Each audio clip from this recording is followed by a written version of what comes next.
Isipin mo na aksidente ka, nabalian ka ng binti, nasira yung mukha mo, tapos yung bayad pinsala para sa'yo, yung perang pangpagamot sana, kukunin lang ng iba para ibayad sa utang ng asawa mo. Grabe, parang lugi ka na nga tapos inagawan ka pa. Exactly. Sinasagasaan ka na ng tren, tapos sasagasaan ka ulit ng sistema. Ngayon, hihimayin natin itong isang makasaysayang kaso ng Korte Suprema. Titignan natin kung paano nga ba pinoprotektahan ng batas ang sarili mong katawan, kahit pa, kasal ka. Seryoso ba yan? Parang nakapanulo mo naman kung mangyari yan sa totoong buhay. Totoo to. At para mas maintindihan ninyo, isipin ninyo yung kwentong to. May isang pamilya na naaksidente sa tren. Yung asawang babae, pangalan niya Sonia, nagtamo siya ng permanenteng pinsala. Bale, nabalian siya ng binti, tapos nagkaroon ng malaking peklat sa mukha. Oh no, ang sakit niyan. Oo, sobrang lungkot, kaya idinimanda nila yung kumpanya ng tren. At the good news is, nanalo sila ng malaking danyos o yung bayad pinsala. Well, nakakaawa yung sinapit niya, pero at least, di ba, nakuha niya yung hustisya? Yung pera na yun malaking tulong para makabawi siya sa trauma niya. Yun nga ang iisipin natin Pero dito magkakaalaman kasi hindi ito kwento sa teleserye lang. Totoo itong nangyari at umabot pa mismo sa Korte Suprema natin. Wait, bakit aabot pa sa Korte Suprema? Nanalo na nga sila ng bayad pinsala? Kasi ganito yan. Yung asawang lalaki, si Aleco, baon pala siya sa utang. Sa mga bangko, sa mga wine merchants. Tapos, nung nalaman ng mga pinagkautangan niya na nanalo ng 10,000 piso si Sonja, Teka, 10,000.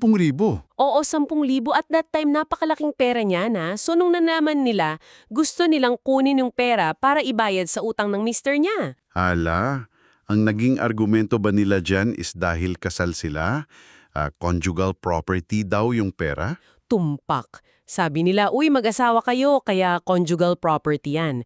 Pag-ari ninyong dalawa yan, kaya pwede naming kunin pambayad sa utang ng pamilya. Wow, parang ang unfair naman nun para kay Sonja. Pero teka, uupo muna ako sa pwesto ng mga nagpautang ha.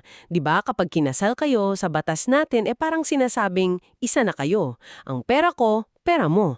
Ang utang ko, utang mo. Right, yun yung general rule. So kung nakuha ni Mrs. yung 10,000 habang mag-asawa na sila, bakit hindi pwedeng pakialaman ng mister? Parang may punto rin sila, di ba? Magandang punto yun kung ang pinag-uusapan natin ay let's say kinita mula sa negosyo or sweldo sa trabaho. Pero iba yung sitwasyon dito Paanong naging iba? Dito na pumapasok yung tinatawag sa batas natin na paraphernal property. Paraphernal property. Ano yun? Bale, ito yung sarili at eksklusibong pag-aari lang ng asawang babae. Hatiin natin yung lohika kung bakit ibinasyura ng Korte Suprema yung gusto ng mga nagpautang. Sige. Pakinggan natin yan. Yung conjugal property kasi o yung pag-aari ninyong dalawa, nakalaan yan para sa mga kinita o nadagdag na yaman habang kayo ay kasal. Pero yung katawan mo, dala mo na yan bago pa man kayo ikasal So buo at malusog ang katawan ni Sonja nang pumasok siya sa kasal na ito. Exactly. Parang ganito ba yan? Kung ninakaw yung cellphone ko na binili ko pa bago tayo ikasal, tapos nagbayad yung mangnanakaw, Aha. yung bayad na yun, pambili ko ulit ng sarili kong cellphone. Hindi mo pwedeng kunin yun para ibayad sa utang mo sa sugal kasi pampalit yun sa nawala kong gamit na akin talaga. Tama ba? Napakagandang halimbawa niyan. Ganyan mismo ang pilosopiya ng batas natin dito. Yung danyos para sa pisikal at moral na pinsala, hindi siya basta kita o tubo ng mag-asawa. So, hindi siya income. Tama, hindi siya income. Bayad ito para palitan o punuan yung nasira sa mismong personal na kapital ni Sonia.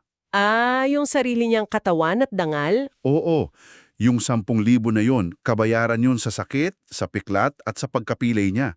Kaya hindi ito pwedeng isali sa conjugal property. Nakakamangha yung pananaw na ito ng batas. Ibig sabihin, para sa inyo na nakikinig sa atin ngayon, kahit iisa na ang buhay ninyong mag-asawa sa papel, Nirerespeto pa rin ng lubusan ang dignidad at sariling katawan ng bawat individual. oo nga hindi pwedeng gamitin yung personal mong trauma at sakit para lang takpan yung pinansyal na pagkakamali ng ibang tao. At yan talaga ang pinakamahalagang aral natin dito, lalo na para sa mga nakikinig na nag-aaral ng batas. Napakagandang paalala nito tungkol sa proteksyon ng personal na pinsala. Bago natin tapusin ito, iiwan namin kayo ng isang mapanunuring tanong para pag-isipan. Ano yon? Kung napatunayan natin ang bayad sa pisikal na sakit ay eksklusibo lang sa'yo, paano naman kaya yung mga naipundar mong lupa at bahay bago kayo kinasal? Oh, that's a good one. 'Di ba?